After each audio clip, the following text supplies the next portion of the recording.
Well, part of this might be that it's secret knowledge because it's so cool and powerful and can really turn anyone into a musician.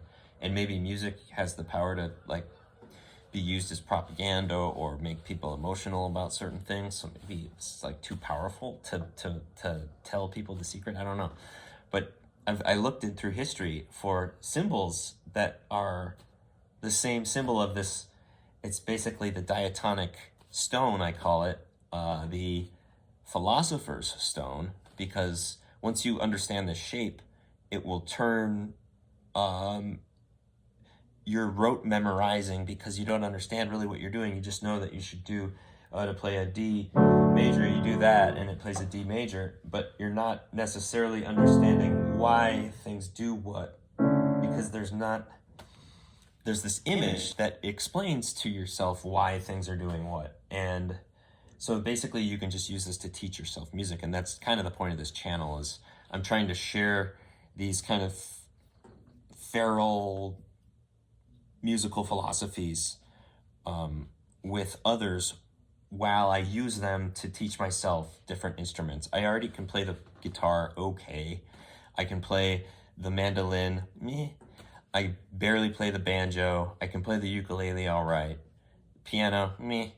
So, and I like to write poetry. So I created a card game that is like a songwriting card game, and you can play it with yourself or with friends, and it generates chord progressions that you then use your better judgment to tweak and modify, and then you can just use those chord progressions, and there's a loose set of rules to follow as far as generating these chord progressions using these cards.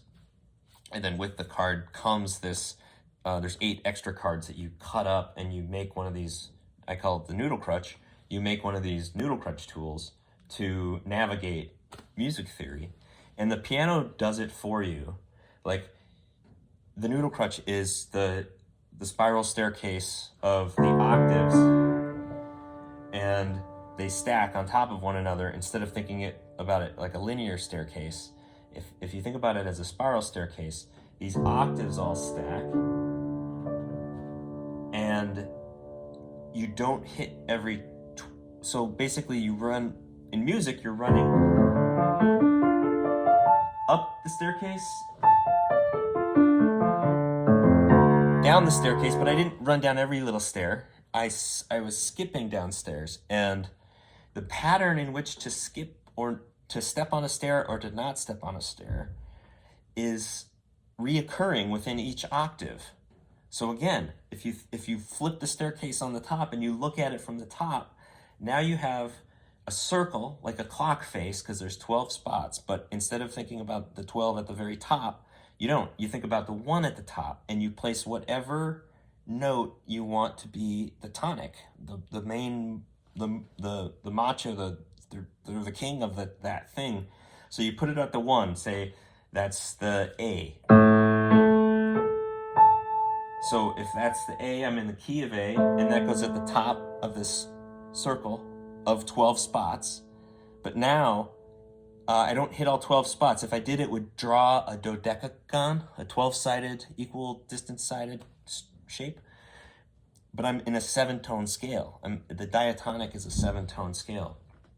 It turns out, if you map the diatonic in that circle, you get this shape that I call the Philosopher's Stone, because it turns the lead of your dumb musical mind into the gold of like improvisational logic. So you don't need to like rote memorize things to be good at them and emulate others to be good at them or to sound impressive. You can actually like go on your own journey of music using this tool, and you can, on a guitar fretboard, it's really fun.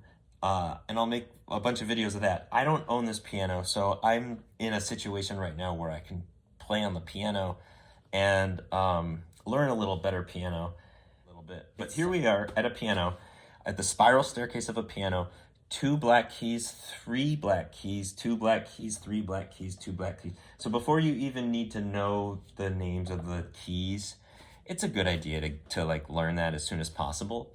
But here's a little pattern kind of notion that you don't need to know anything's name because the pattern can just transpose to other places. Now, when it transposes to other places, complexities happen because you're transferring different modes as you move to different keys. You're bringing the mode, actually on the mode, so the shape I just talked about with the 12 spots, if you were to draw a 7-tone scale, it draws a specific geometry, and it's this beautiful shape that looks like a diamond or something. And for the ionic mode, it's not centered. It's centered in the Doric mode, which would be on the D on all the white keys. Is its symmetry, and the piano has the same kind of symmetry if you start looking at it that way. Because this piano is built after that diatonic thing. Because it basically, if you think of that circle and you think of skipping or the next spot and drawing a straight line, if you skip, or just going to the next one, that is these black parts. These black keys would be the straight edges on the walls of that geometry you're making. And the white keys would be the corners of that geometry. And now you have this shape that you can spin within this dial of 12 with the 1 at the top instead of the 12 at the top. And that represents music theory. It's like a teacher. Like it, especially on a fretboard. So now you have this shape that the frets are all 1, 1, 1, 1, 1, 1, 1 half step, 1 half step, 1 half step, just like the perimeter of that shape. So basically, if you just roll a fretboard around the shape, or better yet, roll the shape down the fretboard, it shows you, it basically presents it makes it into like the white keys on the piano. Because the piano already does it automatically for you in those specific modes. Oh, I'm not talented with music because I don't comprehend what you're even talking about, or this is just chaos.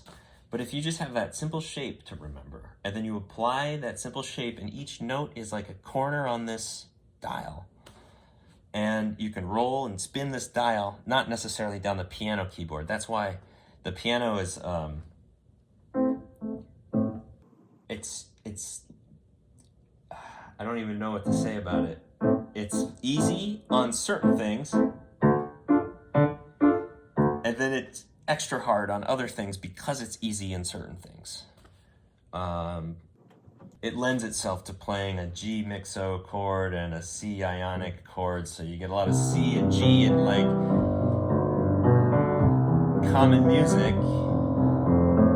F, octaves. Put a and you can do that with your left hand, play the 2 octaves.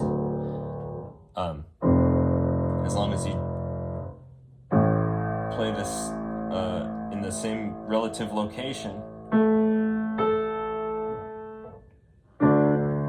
you just do that with the left side. With the right side, you find the 1, which is it's going to be whatever one you're playing on, because they're the same, and then you put your thumb on that one, and then play that pitchfork behind it, and now you can just